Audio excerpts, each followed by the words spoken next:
नमस्कार बच्चों। बेटा आज हम करेंगे अनुच्छेद लेखन। व्याकरण भाग का है ये अनुच्छेद लेखन। सबसे पहले हमें ये जानना होगा कि अनुच्छेद लेखन होता क्या है।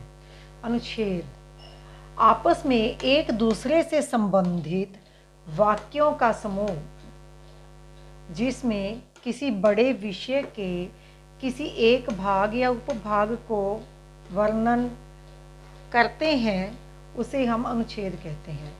देखो, आपस में एक दूसरे से संबंधित वाक्यों का एक ऐसा समूह जिसमें किसी बड़े भाग के एक भाग या उपभाग को वर्णन करते हैं उसे हम क्या कहते हैं, अनुच्छेद कहते हैं। इसमें वाक्य छोटे छोटे होते हैं और एक दूसरे से जुड़े होते हैं।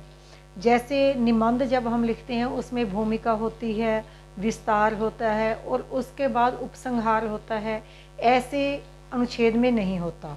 जो लंबा चला जाता है उसे विस्तार से लिखते हैं, भूमिका बनाकर लिखते हैं और उपसंहार लिखते हैं, उसे हम निबंध कहते हैं। पर अनुच्छेद उसका ही एक छोटा रूप होता है।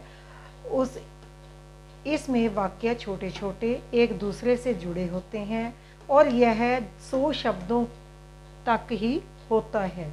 इसमें भूमिका और उपसंहार की आवश्यकता नहीं होती। अनुच्छेद करेंगे जैसी करनी वैसी भरनी। भाव जैसे कर्म हम करेंगे वैसा ही हमें फल भोगना पड़ेगा। यह संसार कर्म क्षेत्र है। यहाँ जो जैसा करता है उसे वैसा ही फल प्राप्त होता है।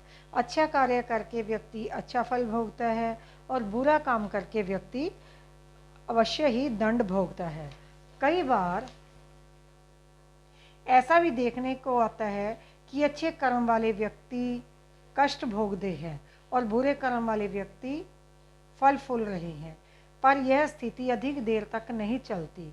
अच्छे को अच्छा और बुरे को बुरा परिणाम मिलता ही है। कहावत भी है कि बोया पेड़ बबूल का तो आम कहाँ से खाए। अतः मनुष्य को चाहिए कि वह सदैव अच्छे कर्म करे और बुरे कर्मों से बचे। आज हम करेंगे सबसे श्रेष्ठ प्राणी मनुष्य। मनुष्य सबसे श्रेष्ठ प्राणी है। यह दूसरे प्राणियों की मदद करता है। मनुष्य ने अपनी बुद्धि से बहुत से आविष्कार किए हैं, वह उनका लाभ भी उठा रहा है। मनुष्य को छोड़कर अन्य कोई जीव पढ़ लिख नहीं सकता।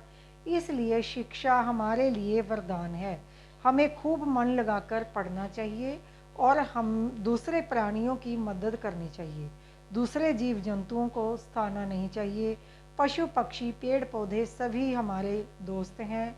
उन्हें नुकसान पहुंचाना पाप है। अच्छे कर्म करने वाला व्यक्ति ईश्वर तुल्य हो जाता है।